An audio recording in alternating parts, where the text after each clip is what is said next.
stuff here. Somebody came out with They did an interview with Barack Hussein's half-brother in Kenya. Uh-huh. And he's like, yeah, man, after he won the presidency, he never comes around. He doesn't talk to us anymore. And then when I found out that he looks more like Frank Marshall Davis, I was just crushed. I was so hurt. And he started interviewing him. It was going on, and he was like, he's like nudging him. He was like, look at this. Look, it really isn't your brother. And he like kept nudging and nudging it.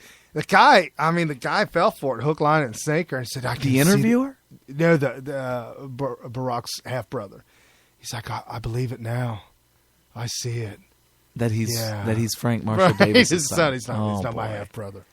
Well, here's one thing I'll tell you that is the one thing, or I should say the two things that really make it look like something's wrong. Okay, so his mother is white, and she doesn't have any kind of black features. She has a thinner white nose, and she has thinner lips like a white person normally does. Barack Obama has a little bit of a wider nose, thicker lips, like a lot of black people do, at least in America. Right. His father has a thin nose and thin lips. So if his mother has thin lips and a thin nose, and his alleged father has thin lips and thin nose, right, how on earth does Barack Obama look the way he does? It just doesn't make any sense whatsoever. But then you look at Frank Marshall Davis, and that's where you get some of the similarities. But to be honest with you, besides those thicker facial features, really that's the only thing that you would say. Because, I mean, he doesn't look a whole heck of a lot like Frank Marshall Davis. But he certainly looks nothing like his Kenyan namesake. Counterparts. Namesake. I wouldn't even call him a counterpart if he's not. So, it is what it is. If you have children, or if you really look, like if you look at your father's pictures from when he was a child, or when he was from your age, I mean, do that at home. Go find your parents' pictures and look at them from when they were your age. You'll be like, wow. It's like I went into a time machine. A lot of times. I show my daughters a picture of my father in his early, 35-ish, when he's 35. So about half his life now. He's in his 70s. And they looked at it. No, that's not Grandpa. I said, no, see, that is definitely your grandfather. No. They look. I said, does it look like Uncle Steven, my brother Steven? Right. And they're like, yeah, it does. Just more hair. There you go. But so him and my dad, they look almost at their ages growing up.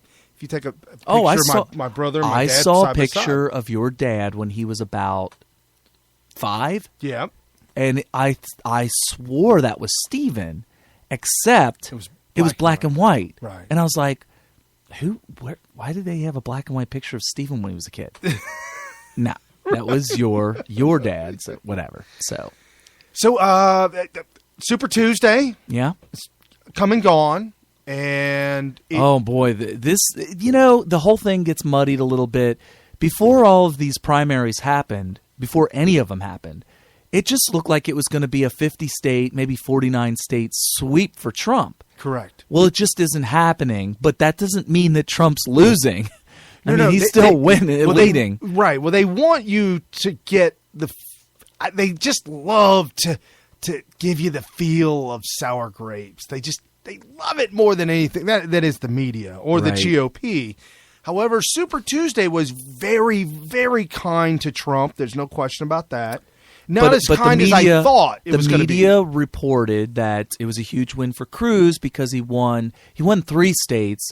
The Alaska thing was interesting. I never really put 2 and 2 together until some other people reported that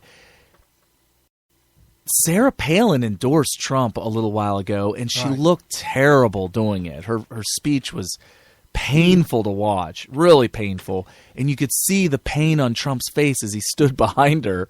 Right. And this was, a month or so ago, and he ends up losing Alaska. So, and also she disappeared.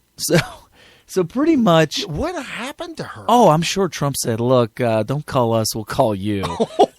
Yeah, and that's why she has disappeared. Meanwhile, Chris Christie. Oh man, I'll tell you what, the media. the liberal media, and that includes Fox News, because they have definitely bought into the propaganda game, which is so enticing. You know, let's say you had an opportunity to own an entire media network that can get information out to every single American at any given time, any kind of information you want.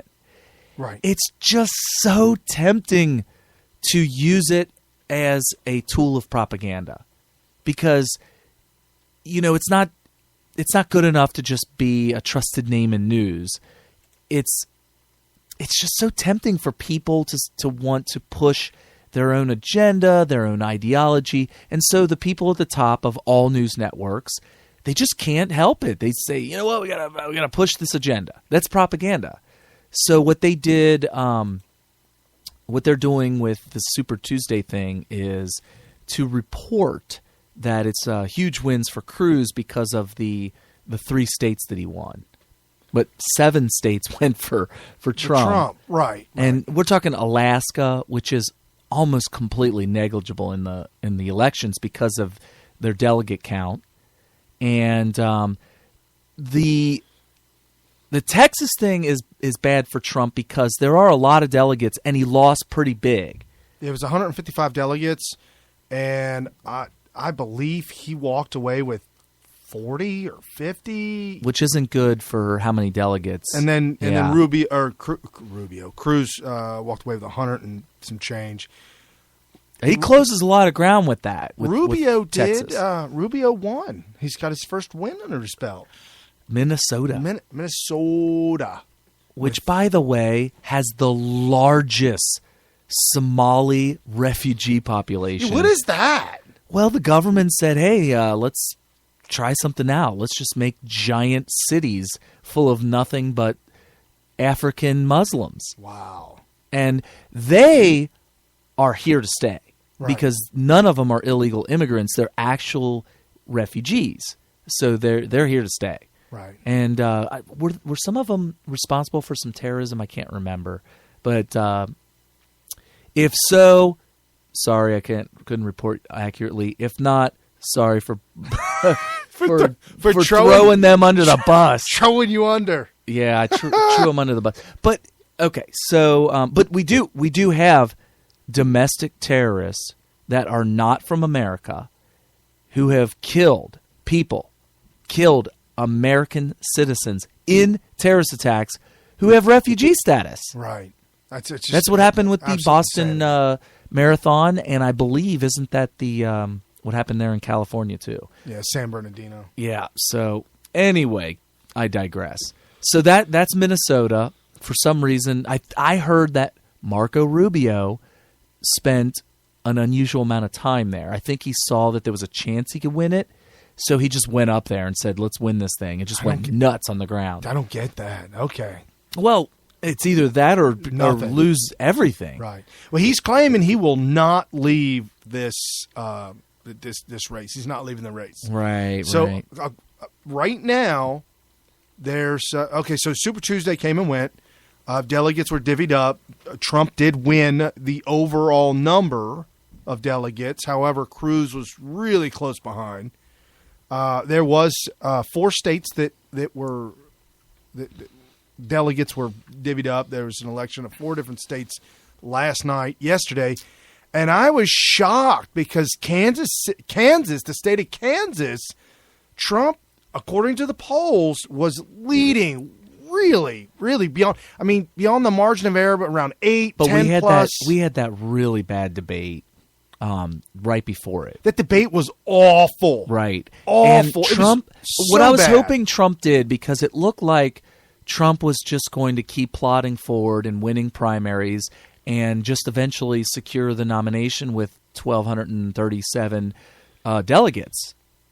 Well, I was hoping that he would just say, you know what, from here on out, I'm going to take the high road, and you guys can attack me in the debates all you want, but I'm just going to laugh it off and just take the high road every time. I think that would have worked. He could do his attacking outside of the debates. When you try to attack inside the debate, You get what Marco Rubio did, which is just shout over the top of him, and it looks like a schoolyard brawl. And that's not Trump's doing. That's Rubio's doing. The whole entire mess of them are trying to turn it into a brawl. And then at the end, Megyn Kelly went Sandy Crowley, so much so that it Candy Crowley. What I call it? Sandy. Oh, I'm thinking Sandy Hook. Sandy. Whoa! She go running in there with a woo! Sandy Hook and Candy either that Crowley. or Hurricane Sandy.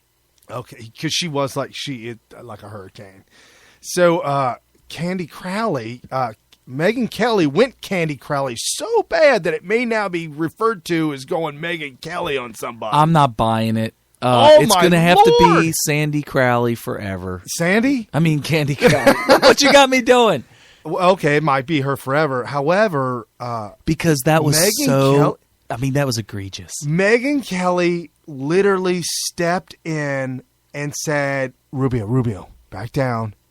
I got this one. Oh, hold on. Oh, no, you didn't. Yes. Oh, no, you didn't. And she literally went ape on Trump. She pushed him out of the way. Yes, and went ape on him. Don't you mess with my baby. About this Trump University having a D rating with the BBB, the Better Business Bureau. Did it? Because Trump was reporting that it was like a 96%. There was a misunderstanding by the BBB, and the rating at one time was misrated, wrongly calculated, whatever it be. But they faxed the rating to Fox News before the debate because they knew it was going to come up. Trump asked them to fax it to him. They did. They completely ignored the fax, and fax, F-A-X, that's a facsimile of a piece of paper for some of you young folks. Oh, yeah, you young guys would know. Yeah. I don't know why they F-A-X'd it instead of just email or texted a picture of it or something. Well, yeah, because it's the Better Business Bureau. Right. They probably don't even have computers on their desks. They do, but the printers are the ones with the dots on the side of the paper. Oh, that goes... Yes.